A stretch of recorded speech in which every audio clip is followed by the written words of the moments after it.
Shalom semuanya, welcome back to channel Ngopidologos. Nama saya Han Jong Park, dosen doktrin dari SCT Pelita Dunia. Hari ini kita akan membahas kata kyrios dengan tema makna apakah yang dimiliki dari kata kyrios yang diberikan kepada Yesus Kristus. Kalau kita melihat kata kyrios ini, kita sudah jelas tahu bahwa kata kyrios ini adalah kata Tuhan dalam bahasa Indonesia. Pengakuan Yesus sebagai kyrios adalah pengakuan yang tidak diragukan lagi sejak awal gereja mula-mula, dan pengakuan ini adalah pengakuan yang tertua juga dalam sejarah gereja atau sejarah kekristenan. Dan dengan pengakuan ini, komunitas PB mereka menyerahkan diri kepada Yesus Kristus. Mereka sudah mengaku Yesus sebagai kyrios, mereka sudah mengaku Yesus sebagai Tuhan, dan itu artinya bahwa mereka mengaku Yesus sebagai Allah pencipta, sebagai sang pencipta atau penguasa atas alam semesta. Dapat dibacakan dalam Roma 10 ayat 9 dan juga di dalam 1 Korintus 12 ayat 3 dan juga di dalam Filipi pasal 2 ayat yang ke-11. Namun pada zaman modern ini, kata kyrios ini artinya semakin menjadi pudar, di mana kata kyrios ini tidak lagi memiliki makna sama persis seperti yang diakui oleh gereja mula-mula, komunitas mula-mula. Dan N.T. Wright juga berkata demikian dalam bukunya yang berjudul What Saint Paul Really Said. Ia berkata, kata kyrios digunakan seolah-olah itu hanya nama lain untuk memanggil Yesus seperti kata Kristus, atau seolah-olah itu tidak memiliki arti khusus lainnya, hanya sebatas digunakan seperti memanggil nama Tuhan dan Yesus Kristus. Padahal nama kyrios memiliki makna yang mendalam. Dan John MacArthur pernah berkata demikian di dalam bukunya The Gospel According to Jesus, berkata seperti demikian. Gagasan tentang Kristus sebagai kyrios atau Lord bahasa Inggrisnya dan orang percaya sebagai hambanya telah hampir lenyap. Mengapa demikian? Karena istilah Tuhan dan hamba itu seolah-olah didengar sebagai nada bahasa yang tidak baik dalam era modern ini, apalagi secara politis. Selain itu, generasi sekarang lebih menyukai konsep freedom atau kebebasan dan lebih menyukai untuk mencapai goal pribadi. Hal ini sangat mempengaruhi gereja-gereja juga, di mana gereja jarang lagi mengajarkan Yesus adalah kyrios yang absolut. Dan masalahnya ini memperlihatkan sudah menyimpang dari Injil kebenaran. Jadi kalau kita melihat gereja-gereja pada zaman ini, kita bisa melihat kata kyrios ini sudah semakin menjadi pudar. Dalam arti, bisa saja Anda percaya Yesus, menganggap Yesus sebagai teman baik Anda atau juru selamat Anda. Tetapi untuk memutuskan penyerahan diri kepada Yesus Kristus dan mengaku Yesus sebagai kyrios atas kehidupan dirinya, itu seolah-olah bisa kapan saja, itu pun kalau Anda ingin. Jadi pengurangan makna dari kata kyrios ini, pemudaran dari makna kyrios ini mulai menekankan easy believism. Itulah sebabnya hari ini kita akan membahas apa itu makna sesungguhnya yang dimiliki oleh kata kyrios. Kata kyrios yang telah diberikan kepada diri Yesus Kristus. Sesungguhnya kata kyrios ini bukan hanya memiliki makna Tuhan atau God. Kata kyrios ini berpokok pada kata kyros yang artinya kekuasaan dan otoritas. Dalam bahasa Inggrisnya validity, prestige, and authority.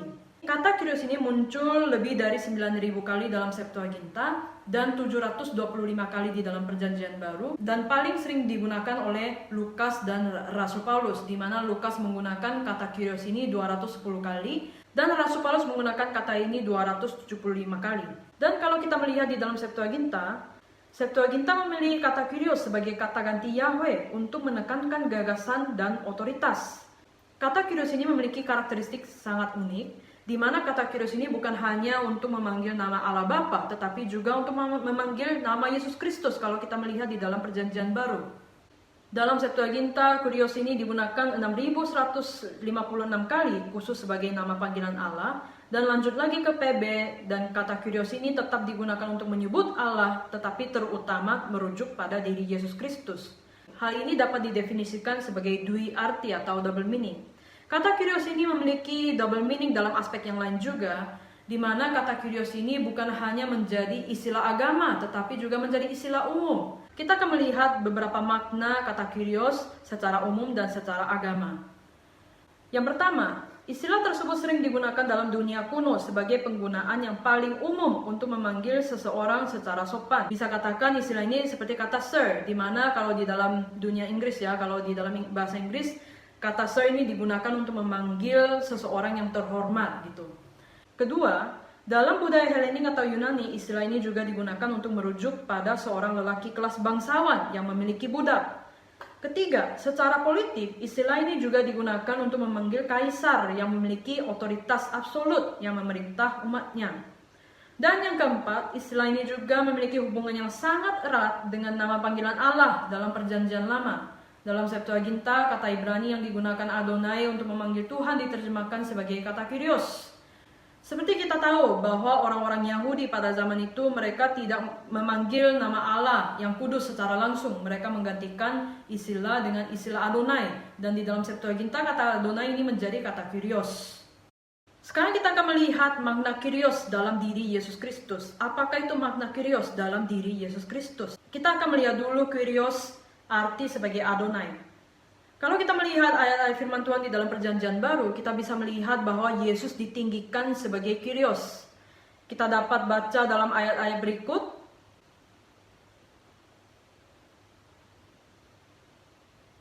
Jadi makna Kyrios dalam Septuaginta, makna ini juga diberikan kepada diri Yesus Kristus. Hal ini menunjukkan bahwa Yesus setara dengan Allah Bapa. Artinya Yesus juga memiliki keilahian sama seperti Bapa. Dalam bahasa lain yaitu homoousion. Yesus memiliki sama esensi dengan Allah Bapa. Sheldon Lee dalam bukunya Sistematik Teologi mengatakan bahwa Yesus memiliki sifat-sifat keilahian dan pelayanannya yang dia lakukan berciri sangat ilahi, seperti penciptaan, seperti mujizat dan juga penebusan atau keselamatan. Oleh sebab itu Yesus patut dipanggil sebagai Tuhan. Millard Erickson dalam bukunya Kristologi mengatakan beberapa referensi kepada Yesus sebagai Tuhan dalam Perjanjian Baru adalah kutipan dari Perjanjian Lama menggunakan salah satu nama Ibrani untuk Tuhan. Dapat bisa dibacakan dalam Kisah Para Rasul 2, 20-21, Roma 10 ayat 13 dibandingkan dengan Yoel pasal 2 ayat 31, dan dalam 1 Petrus pasal 3 ayat 15 dibandingkan dengan Yesaya 8 ayat 13. Jadi menurut Millard Erickson, Yesus Kristus memiliki kedaulatan sama seperti Allah Bapa surgawi.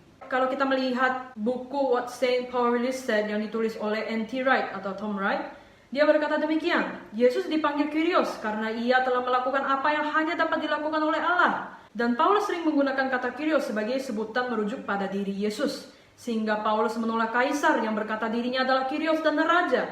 Dan ketika Paulus menyebut Yesus sebagai Kyrios, hal ini berarti Paulus menyamakan Yesus kepada Kyrios, yaitu Adonai dalam Septuaginta. Jadi kita bisa melihat, ternyata kata Kyrios ini benar-benar memiliki makna sebagai kata Adonai, yaitu kata Tuhan. Dan penjelasan selama ini kata Kyrios terlihat tidak jauh beda dengan kata Theos yang maknanya lebih cenderung kepada keilahian atau bahasa Inggrisnya deity. Sekarang kita akan melihat makna apakah yang dimiliki oleh istilah Kyrios pada diri Yesus Kristus bagi orang-orang yang percaya. Dalam LAI kalau saya baca kata Kyrios ini diterjemahkan dalam kata Tuhan, di mana kata Tuhan itu terlihatnya tidak jauh beda dengan kata Allah. Sedangkan kata Kyrios ini pasti memiliki perbedaan dengan kata Theos. Memang benar kata Kyrios ini menunjukkan keilahian ada dalam diri Yesus Kristus. Tapi kalau kita melihat Yohanes pasal 20 ayat 28 yang menjadi pengakuan Thomas kepada Yesus Kristus yang telah bangkit dari antara orang mati, Thomas menggunakan dua kata ini, kata Kyrios dan kata Theos. Dia mengaku Yesuslah Tuhanku dan Allahku. Berarti Thomas menggunakan dua kata yang berbeda ini dalam makna yang agak berbeda juga. Jadi kita melihat apakah kata Kyrios ini hanya memiliki sifat keilahian atau makna keilahian, atau ada makna yang lebih dalam lagi. Jadi itulah yang kita akan lihat sekarang. Yang pertama yang tadi kita sudah bahas, Kyrios arti sebagai Adonai. Yang kedua yaitu Kyrios arti sebagai Tuhan dan pemilik. Ada beberapa penjelasan yang sangat menarik bahwa nama panggilan Kyrios yang diberikan kepada Yesus Kristus itu diberikan setelah Yesus bangkit dari antara orang mati. Allah telah membangkitkan Yesus dari kematian dan diberikan nama yang lebih tinggi dari semua nama, yaitu Kyrios. Bisa dibacakan dalam Filipi pasal 2 ayat 5-11. Kristus sebagai Kyrios yang telah ditinggikan memerintah atas umat manusia di dalam Roma 14 ayat 9. Ada hipotesa dari Wilhelm Fuset, dia berkata demikian. Kata Kyrios dalam Injil Yohanes muncul dalam ayat-ayat kebangkitan yang menunjukkan bahwa penulis Injil Yohanes menghindari penerapan gelar ini kepada Yesus yang belum mati dan bangkit. Dan hipotesa ini memberi dampak yang sangat luas. Donald Guthrie juga menjelaskan bahwa kata Kyrios ini mulai diterapkan secara benar setelah Yesus bangkit dari antara orang mati. Dan sedemikian juga dikatakan oleh N.T. Wright atau Tom Wright, dengan kata lain, makna dari Kyrios pada diri Yesus Kristus lebih menjadi jelas setelah ia bangkit dari antara orang mati. Yesus yang memiliki kedaulatan sebagai Kyrios, hal ini telah terlihat dalam gereja mula-mula, di mana dalam semua ekspresi kehidupan gereja komunitas mula-mula, berdiri di hadapan Sang Kyrios, yaitu Yesus Kristus, yang memiliki otoritas atas kehidupan masing-masing, dan juga atas komunitas tersebut. Dapat dilihat dalam 1 Korintus pasal 4 ayat 19, pasal 14 ayat 36, dan juga pasal 16 ayat 7. Menurut William Robertson Nicoll, dia berkata demikian, peninggian Yesus adalah pengakuan Kristen yang mendasar dan mengandaikan kebangkitannya. Ada ayat firman Tuhan yang muncul dua kata ini seperti tadi saya sudah katakan, yaitu pengakuan Thomas kepada Yesus Kristus. Jika dua istilah memiliki sama arti, mengapa Thomas harus menyebut dua istilah yang memiliki makna yang sama? Hal ini menjelaskan dua kata memiliki perbedaan. Pasti Yohanes sudah paham banget bagaimana kondisi dan bagaimana kondisi politik pada saat itu, dan bagaimana kata Kyrios ini diterapkan secara politik. Namun Yohanes ini menggunakan kata Kyrios kepada diri Yesus Kristus. Artinya, istilah Kyrios ini yang digunakan kepada Kaisar Romawi yang memiliki posisi tertinggi dalam politik, dan juga digunakan kepada Allah yang memiliki otoritas tertinggi dalam tradisi keagamaan pada waktu itu. Ini diterapkan kepada diri Yesus Kristus. Hal ini membuktikan dan menjelaskan bahwa Yohanes mengaku otoritas tertinggi hanya ada pada diri Yesus Kristus. Menurut Albert Barnes, dalam Barnes Notes of the New Testament, kata Kyrios ini diterjemahkan sebagai kata Tuan, dengan tepat menunjukkan pemilik, tuan atau penguasa. Dalam bahasa Inggrisnya, proprietor, master, dan sovereign. Di sini jelas artinya bahwa Allah telah meninggikan dia menjadi raja yang sudah lama diharapkan, dan bahwa dia telah memberikan kekuasaan di surga, atau seperti yang seharusnya kita katakan, menjadikan penguasa atas segala sesuatu, termasuk diri orang percaya.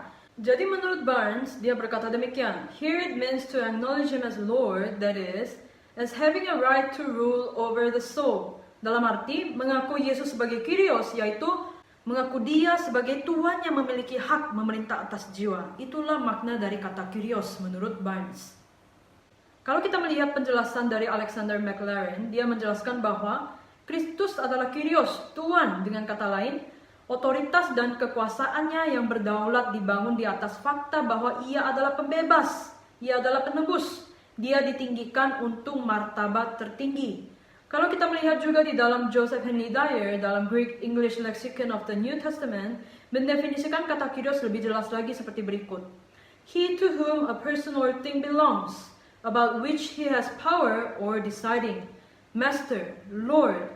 Jadi menurut Dyer, makna Kyrios ini lebih cenderung kepada dia yang menjadi pemilik atas segala sesuatu, atau dia yang menjadi pemilik atas seseorang, yang dengannya dia memiliki kekuatan untuk memutuskan sesuatu sebagai tuan, sebagai pemilik.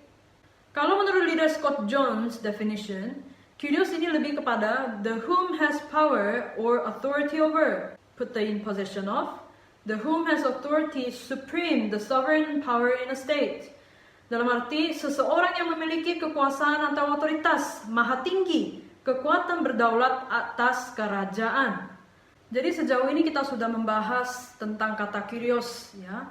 Ternyata kata Kyrios ini bukan saja memiliki makna Tuhan atau Adonai, tetapi kata Kyrios ini juga memiliki makna Tuan dan pemilik atas segala sesuatu. Dialah yang berdaulat, dialah yang memiliki kekuatan untuk memerintah segala sesuatu. Jadi di sini kita bisa tahu arti dari pengakuan iman gereja mula-mula. Mereka bukan hanya sekadar mengaku Yesus adalah Tuhan, tetapi dengan mengaku Yesus adalah Kyrios, dengan mengaku Yesus adalah Tuhan, mereka menyerahkan diri kepada Yesus Kristus, karena Yesuslah yang menjadi pemilik mereka, Yesuslah yang menjadi Tuhan atas mereka. Dalam arti mengaku Yesus sebagai Kyrios ternyata bukan hanya sekadar mengetahui, menyadari, dan menganggap Yesus sebagai Allah yang memiliki keilahian sama seperti Allah Bapa. Yesus Kristus yang sudah mati dan bangkit kembali sudah menjadi Kyrios bagi orang-orang yang percaya dan menjelaskan bahwa Yesuslah memegang yuridiksi dengan otoritasnya dalam setiap kehidupan umat manusia. Saya akan menguraikan beberapa makna tentang Kyrios seperti berikut. Pertama, kata Kyrios berarti kepemilikan mutlak. Hal ini menekankan bahwa orang percaya sudah menjadi milik Kristus. Yang kedua, kata Kyrios ini menekankan otoritas dan supremasi. Hal ini berarti dominasi absolut.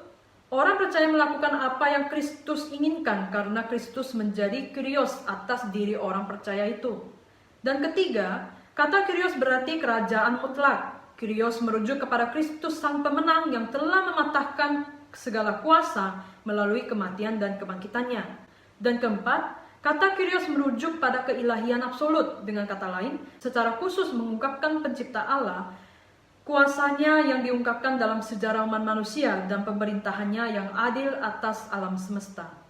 Dan makna sedemikian sudah jelas nyata di dalam kehidupan gereja mula-mula dan juga di dalam kehidupan rasul-rasul. Setelah mereka mengaku Yesus sebagai Kyrios dan percaya Yesus sebagai Kyrios, mereka menyerahkan kehidupan masing-masing kepada Yesus Kristus karena Yesuslah yang menjadi Tuhan, Yesuslah yang menjadi pemilik atas kehidupan mereka.